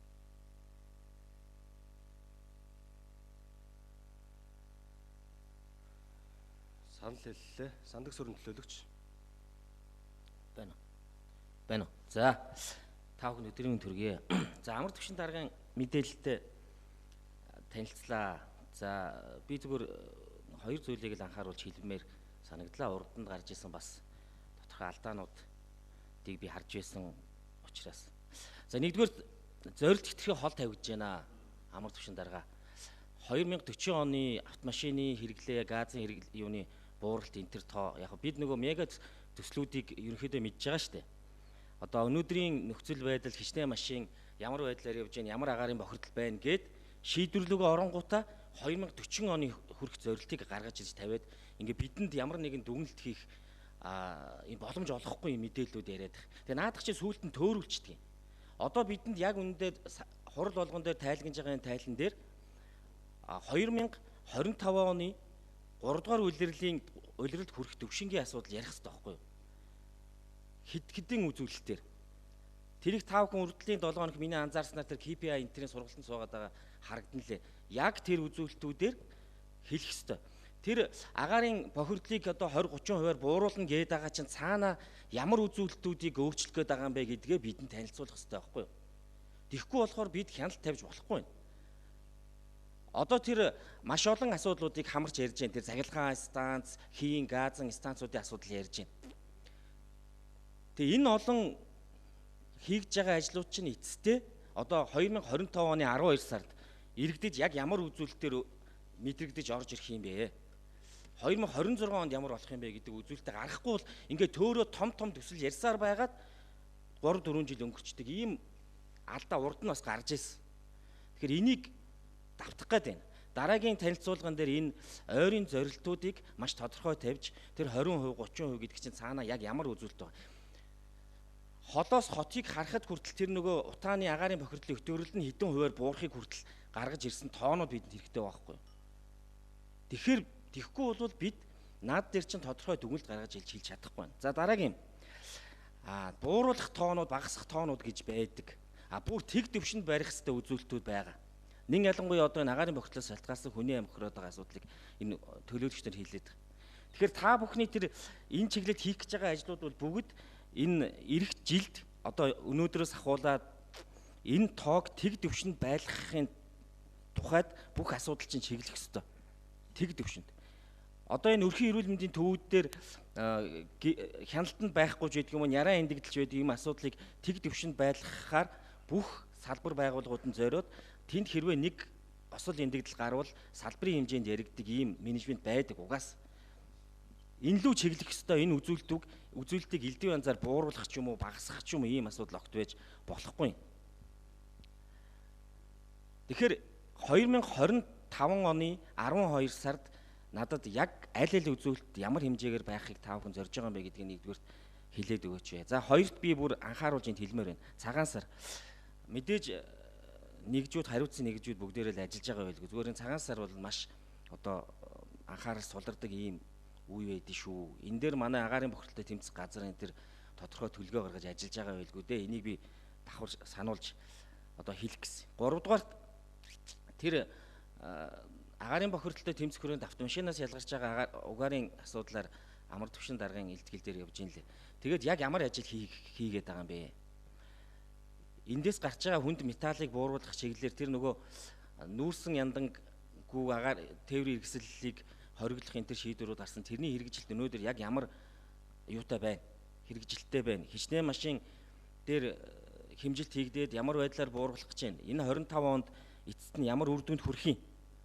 За энэ нэг хоёр тоог надад нэг хэлээд өгөөч.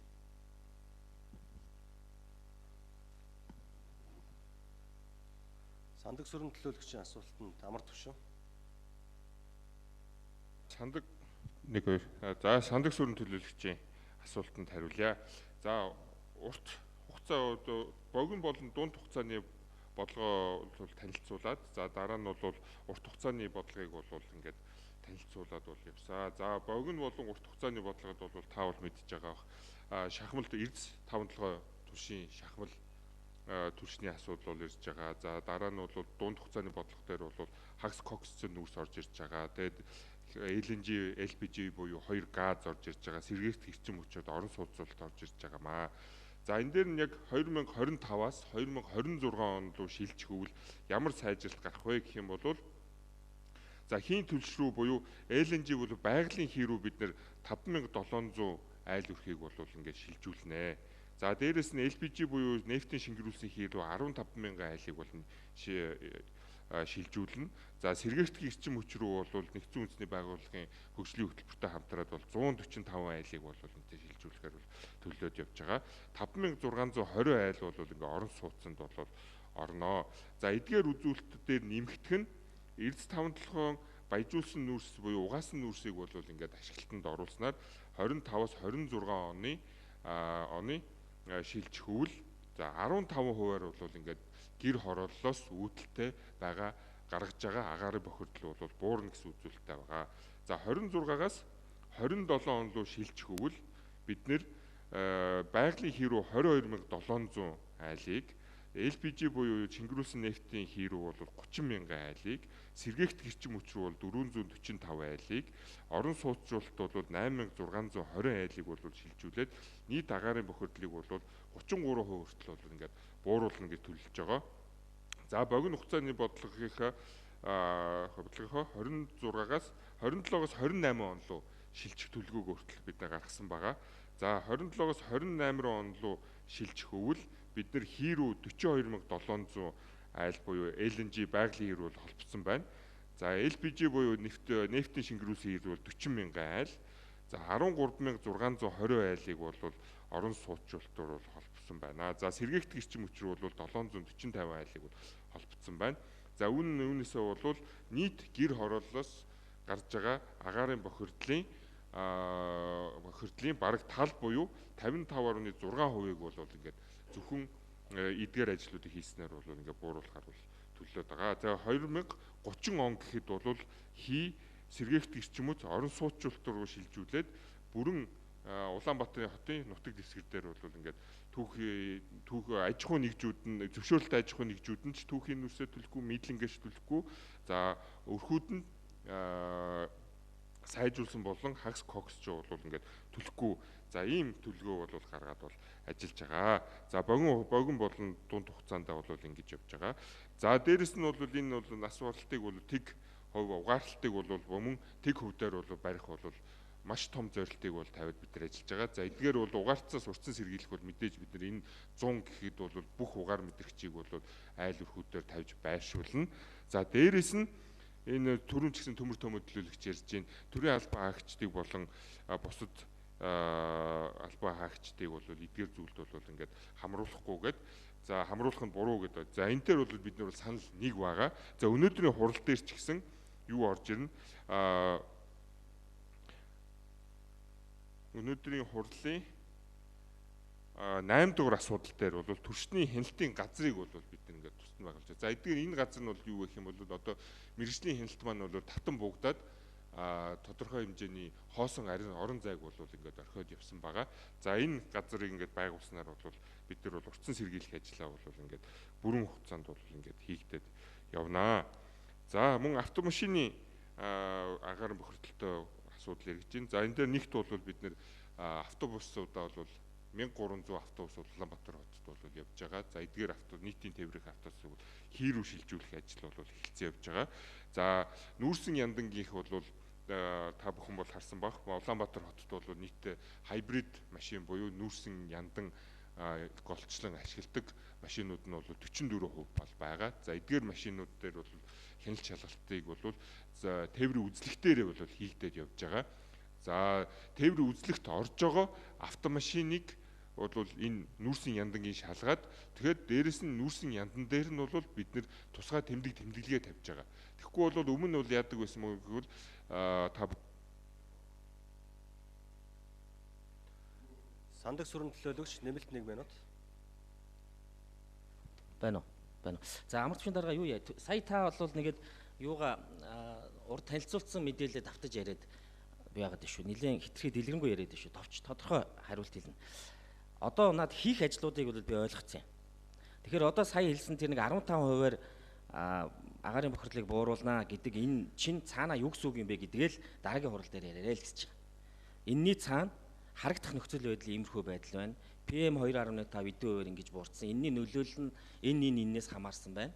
PM 10 нь бол энээс хамаарсан байна. Одоогийн нөхцөл байдлаас хүүхдүүд одоо юу гэдгийг хүнд металлын ялгарл ингэж буурсан байна гэдэг. Иймэрхүү дүн мэдээллийг л би хэлээсэй л гэж ингэж хүсэж байгаа. Тэр нөгөө манай дээр одоо яг нийгэм дутаад байгаа юм байна. Бат зориг дээр хий ч юм уу орон сууц одоо ингээ бүх энэ тийм том төслүүдийн ажил явагдаж. Тэгээ бидэнд нэг хоёр том зорилго байгаа нь агаарын бохирдол болон төвжирэл рүү чиглэсэн хоёр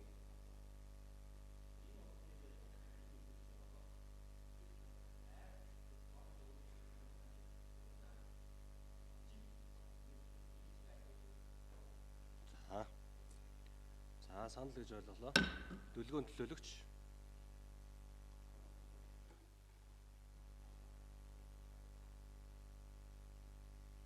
Байна.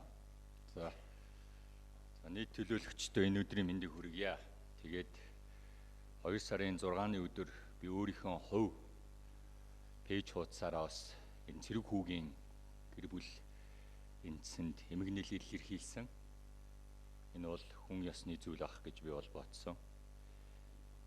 Тэгээд яг тэр өрөө миний уур хүрээд энэ нийслэлийн эрүүл мэндийн газрын Болдбаатар гэдэг хүн рүү мессеж бичиж. Та нар ингэх гээд энэ мэдээллээ нуугаад байсан юм уу гэж би мессеж бичсэн. Яагаад вэ гэхээр өмнө нь 11 сард яг энэ мэдээллийг нэхэхэд намайг группээр оруулсан. Өдөрт хэдэн хүн угаараар нас барж гэн угаарцсан бэ гэдэг мэдээллийг түгээдэг энэ группээр намайг оруулчаад энэ Болдбаатар гэдэг хүн мэдээллээ нуух зорилгоор тэр группээс хассан. Ерөөсөө 7 хоногийн дараа хасаа хийсэн. Тэгэхээр миний асууж байгаа зүйл нь болохоор нийслэлийн эрүүл мэндийн газар төлөөлөгч нарт өдөр болгон энэ угаалцсан хүмүүсийн мэдээллийг нууссаар байх юм уу? Эсвэл өгөх юм уу? Өгөхөөр бол хизэнээс эхэлж өгөх юм бэ? Нэгдүгээр асуулт. Хоёрт нь дарга нар бас ичих хэрэгтэй. 2025 оны төсөв орж ирэхэд угаарын хий мэдрэгч байхгүйсэн шүү дээ. Нэг ч ширхэг угаарын хий мэдрэгч 25 он дээр 50 гэж орж ирээгүй. За ингээд засаг даргад бол би учирлаж тайлбарлаад энэ төсөв эдийн засгийн хорооны гишүүддээ би учирлаж тайлбарлаад энэ төсвийг бол оруулсан. 7 тэрбум орчим төгрөгөөр бол орсон. Манай энэ нийслэлийн төлөөлөгч нар бол мэдж байгаа. Энийг би бүр чуулган дээр босож зогсож жоод хэлсэн. Энийг оруулмаар байна гэд. Ингээд 12 сард орлсон тодтголоор энэ мөнгө бол нэмж тавигдсан. Засаг дарга маань бол дэмжсэн. Учир байдлыг бол ойлгосон. Энээс хойш 2 сар өнгөрөөгүй байгаа шүү. Тэгээ одоо 51 мянган угаар мэдрэгч авсан гэж яриад байна. Наа чин өнөөдөр энд яригдж байгаа 110 мянган өрх эрсдэлтэй байна гэд яригдж байгаа энэ 110 мянган өрхтөр бүх өрхөд нь тавих ийм мөнгө байгаа штэ. Яагаад 51-ийг авцсан бэ гэд ингэхээр төлөөлөгч нартай хандаж хэлэхэд нэг компани л авсан. Энэ угаарын хий мэдрэгчийг нэг компани л авсаар ирсэн.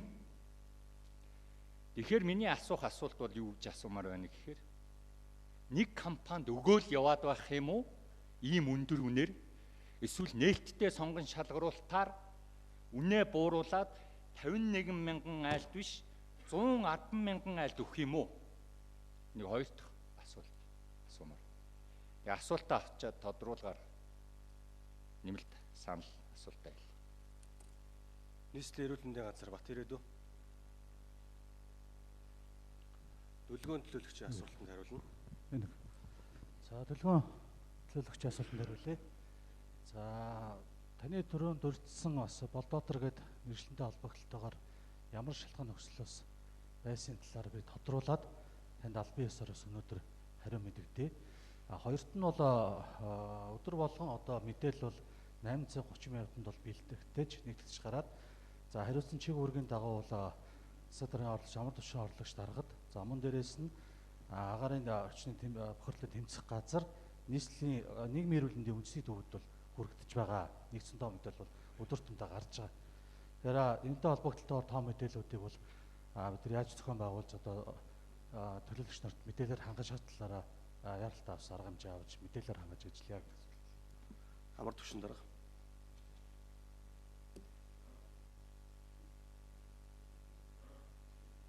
Байдгүй. За дүлгэн төлөөлөгчийн асуулт хариулъя. За угаарталтай холбоотой мэдээллийг бол би өөрөө бол тэгвэл иргэдийн хурлын төлөөс манай групп байгаа шүү дээ. Viber групп байгаа. За Viber групп дээр бол өдөр болгон мэдээлэл тэгээд би өөрийн биегээр хариуцаад тэр дээр бол мэдээлэл тавиад явъя.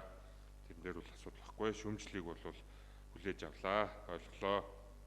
За угаар мэдрэгчийн тендер асуудал юм бол энэ дээр бол түрүүн бас Мөнхбаатар дарга бас хэлсэн те. Энэ дээр бол нэгт бидэрт цаг хугацаа маш бага байгаа. Өвөл одоо дараа жилийнхээ өвөлтөө бид нэр бэлтгэл ажлаа бол эхэлсэн. Дараа жилийн өвөлтөд бид нэр гол зорилго тавьж байгаа нь бол угаарталт байхгүй, бүрэн хяналтын доор. Дээрээс нь бол асуулт байхгүйгээр бид нэр өвлийг бол давна гэдэг бол маш том зорилтыг бол тавиад ингэ явж байгаа. За дээрээс нь бол 100 бол бид нэр газтай холбох ажлуудаа хийгээд явна. Газтай холбосон айлууд маань Улаанбаатар хотын түүхэнд бараг 22-23 мянган айл бол газыг хэрэглэж өвлжнөө. За энэний бэлтгэл ажлыг бол хийгээд явна. За энэ дээр бол гол нөгөө нэг шалтгаалаад байгаа зүйл нь бол оюуны өмчийн патент. За дээрээс нь нөгөө нэг харилцаа холбооноос авсан нөгөө зөвшөөрөл дээр л тулгуурлаад байгаа шүү дээ. Тэрнээс бол одоо юу гэдэг миний ойлгосноор тийм миний өнөөдөр хэлсээс ойлгосноор бол ямар нэгэн тийм давуу тал энэ төр үзүүлэхгүй зүгээр нөгөө компани нь бол оюуны өмчтөө за өөрсдөө Монголд үйлдвэрлэдэг Монголын үндэсний үйлдвэр байгаа.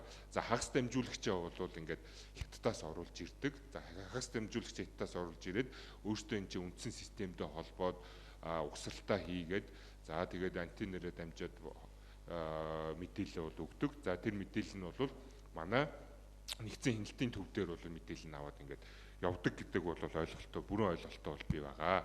За энэ дээр Мөнхбаатар дарга нэмж хариулах уу? Байгаль орчны газар Мөнхбаатар дарга нэмэлт.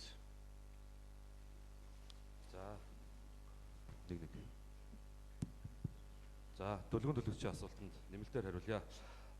Бид нар бол одоо яг 3 дугаар сар 4 дугаар сард гадаад дулаархаар одоо яг угаарын хийний эрсдэл маань улам их нэмэгддэг байгаа. Учир нь юу вэ гэхлээр гадаад дулаархаар нөгөө яндангийн таталт гэдэг зүйл маань багасаад угаар гэдэг асуудал маань хамгийн ихсдэг. 2022, 23 он, 24 оны статистикаар 3, 4, 5 дугаар саруудад ер нь угаарын дуудлага хамгийн их өндөр байдаг. Тийм учраас засаг даргын зөвлөлийн хурал дээр болон одоо бусад хурлууд дээр нэн яаралтай аваа гэдэг ийм шийдвэрүүд бол гарсан. За тэгээд энэ угаарын хий мэдрэгчүүдийг бид нэр судлаад үзэхэд бол одоо энэ 2 удаа тендер шалгарсан байгаа компани Улаанбаатарын хэмжээнд 150 гаруй өөрсдийн антенна зоочсон. Тэгээд энэ антенныг одоо бид нэр энэ угаарын хий мэдрэгчийг ажилуулахад бол ямарваа нэгэн байдлаар үн төлбөр бол энэ иргэдийнх нь одоо ашиглаж байгаа өрхөд маань бол иргэд маань мөнгө төлөхгүй. Яг энэ угаарын хий мэдрэгчийг л одоо аваад тавьсан байхад бол энэ дашборд буюу нэгдсэн хяналтын систем дээр энэ маань ингээ хянагдаад явдаг ийм зүйл байгаа юм. За тэгээд мөн энэ маань ахаад хэлэхэд бол харилцаа холбооны зохицуулах хорон дээр яг энэ угаарын хий мэдрэгчийн одоо энэ тусгай сүлжээ авцсан байгаа нэг л газар байгаа эдний компани юм байлаа. Бусад сүлжээгээр одоо угаарын хий мэдрэгчийн мэдээллийг татаж авъя гэхлээр айл өрхүүд маань одоо сар болгон тодорхой хэмжээний одоо төлбөр төлөх ийм асуудалтай байгаад байгаамаа. Тийм учраас одоо энэ компанитай бид нэр гэрээг нь байгуулад явж байгаа. Дүлгэн төлөөлөгч нэмэлт 1 минут тодруулга. За хангалтгүй байна. Юу вэ гэхээр би бол энд бол нэг компанид өгчөж байгаад нь бухимдаад байгаа юм биш.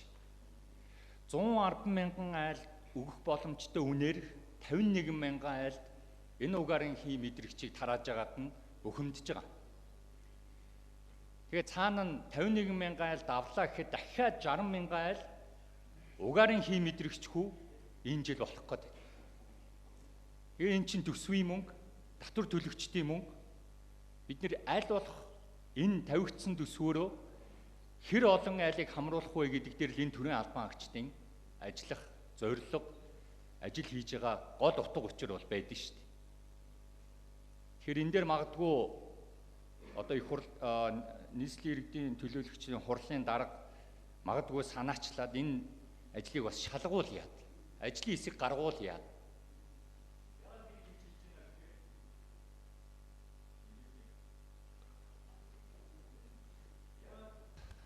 Яагаад би тэгж хэлж байна гэхээр та нар сурвалжлагчдын өрөөнд байвал бас анхаараарай. Иргэд маань үзэж ивэл анхаараарай. Тендерийн документ бол ил байгаа, тэргүүр ороод үзээрэй. Тендер зарлах болгонд яг нэг компанид өгж байгаа юм шиг тусгай нөхцлүүдийг оруулж зарласан байдгийг байлаа шүү. За энийг бол би бол хариуцлага дээр өөрөө харсан хүний хувьд бол хэлмээр байна. Тэгэхээр энэ дээр бас бид нар анхаарч ажиллая. Тэгээд тэр оюутны өмч энэ төргээл ойлгож байна. Гэхдээ Монголд ганцхан оюуны өмчтэй компани байгаа юм. Монголд Улаанбаатарт 30-40 компаниуд IT-ийн компаниудыг хийж чадахгүй юм уу? Тэрийг асуу. За амар төвшин дарга. За дүлгэн төлөөлөгчийн тодруулах дээр хариулъя. За энэ дээр бол юм байгаа. Яг одоогийн байдлаар энэ компани л харилцаа холбоогоос зөвшөөрөл авсан, шугамаа авсан. За дээрэс нь бол антина зоогоод байршуулсан.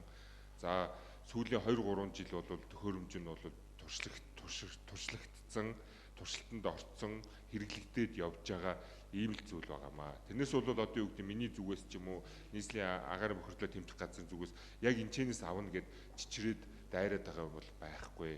За энэ чинь өөрөө ганцхан яг бүх дэд бүтсэн болцсон.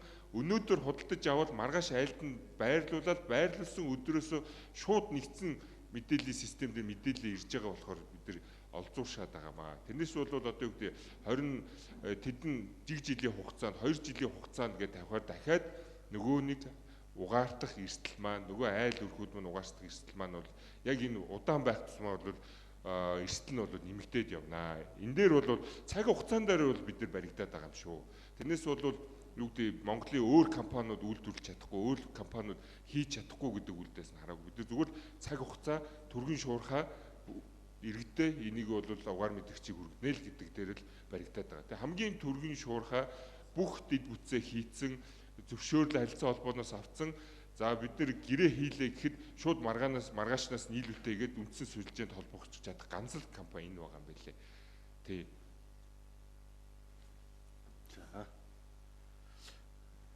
За золцоо хөдөлгөгч. Асуулт санал цуг.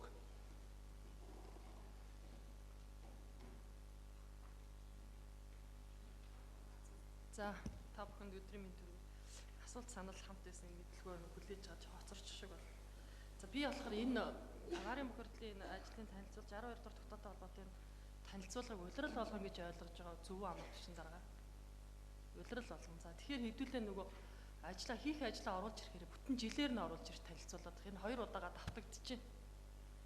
Тийм учраас та хэд энэ дээр ингээд яг энэ тухайн улиралдаа хийх ажлуудад төлөвлөлөд ороод ирж болох уу?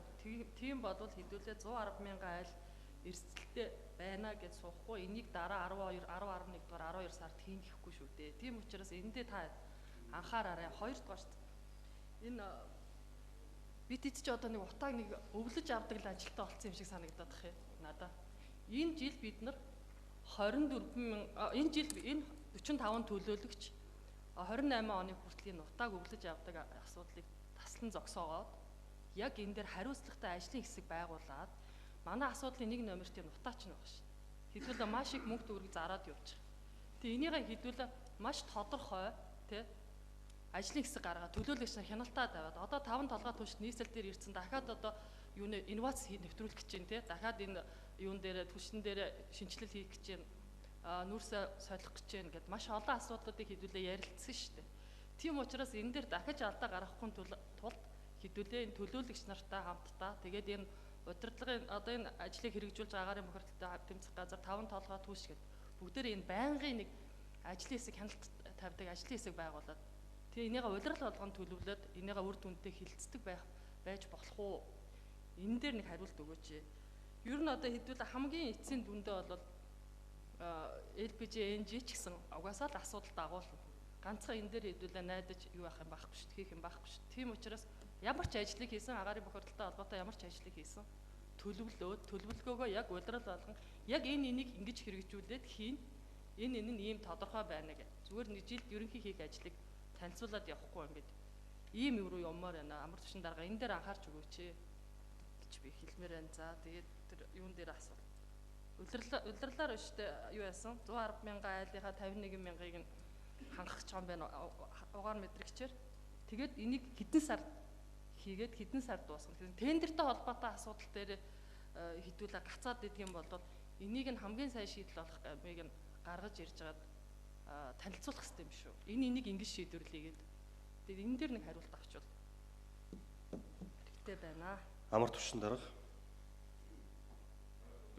Нэг за зул зэдлэгчийн асуултанд хариулъя. За 62 дугаар тогтоолын бэлтгэг бол улир болон танилцуулж байгаа. За энэ жилийн эхний танилцуулга болохоор ерөнхийдөө бол том абзацаар нь бол ингээд та бүхэнд бол танилцуулсан байгаа. За энэ улирлд бол бид нэр хийх төлж байгаа ажил бол та бүхэн мэдж байгаа. Энэ угаарын хийхээ асуудал, мэдрэгчийнхээ асуудлыг шийдвэрлэнэ. За мөн өнгөрсөн хугацаанд бол бид нэр энэ судалгаа, тоо, ер нь хөрсөн дээр нь бол бид нэр очиж ажилласан. Хөрсөн дээр нь бол айл дээр нөхцөө. Нэг айлын хашаанд хэдэн өрх байгаа.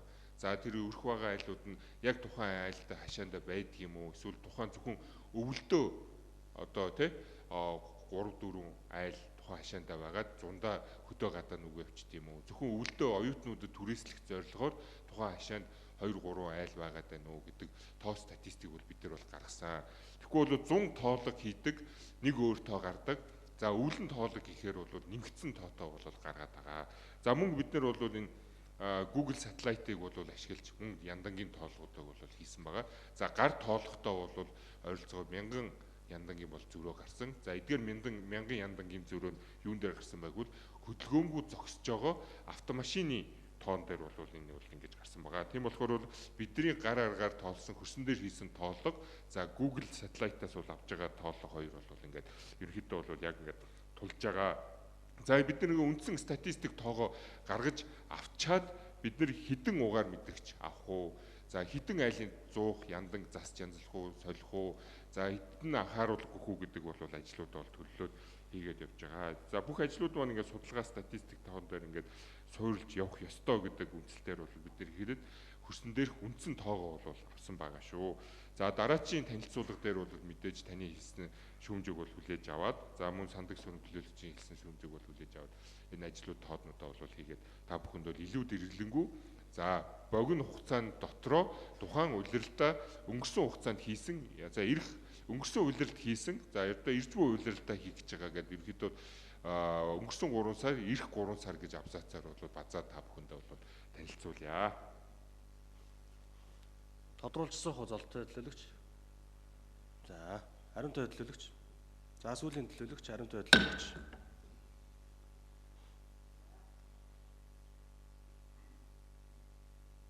Бана. За бүгдэнд нь өдрийн мэнд хүргэе. За бид бас нэг арай өөрчлөлттэй байхгүй бол бас цаг үеэ бас нэг дагахгүй бол бас арай нийттэй байна. Байнгын л одоо энэ нэг утаа мэдрэгч, төрш. За тэгэл энэ 100 янд яриад байгаа юм. Хизээ бид нар өөрчлөгдөх юм бэ? За Нагаар өвчний бохирдлоо тэмцэх газрын дарга бол одоо ерөөс өөрчлөлт шинжилгээний талаар ярихгүй. Би одоо бүтэн хэд хэдэн одоо зөвлөлийн хурал, хэд хэдэн хурлын хорооны хурал дээр дандаа л нэг энэ утаа мэдрэгчийн асуудал ингээл яриад байгаа юм. Тэгээ бид нар арай нэг өөр шинэлэг одоо энэ олон улсын жижигт нийцсэн энэ газын төхөөрөмжүүдээ, газын станцуудаа хаанаа барих юм? Ямар тооцоол хийж байгаа юм? Яаж энэ иргэдээ одоо дулаанаар хангах юм? Араас нь бид нар яаж орон сууцуулах бодлогыг хэрэгжүүлэх юм? Энэ асуудлуудаа жоох ярмаар шүү дээ. Тэг яг үндэ энэ гэр орооллын айл өрхөөдөөс чинь одоо утаа гараад ерөөсө битүүн нийслэлч утаатай болгоод байгаа юм үгүй шүү дээ. Бид нар автомашины утааг бас ярих л ёстой шүү дээ. Тэрс яг нэг юм ярихаар нэг юм ингэж эргүүл тойруулж нөгөө Евенгийн нэгтэл нь хаавна гэдэг шиг л ингээл ярьсаар гал дуусгахын төлөөлөгчдийн асуудалд нь ч гэсэн нэг хариулж байгаа нэг тийм жол. Тэг ямар ч юм судалгаа байхгүй өдөр түр нь ажлаа юу хийж идэх. Одоо энэ маш энэ олон улсын том олон технологиуд ингээ ороод ирчээд шүү дээ.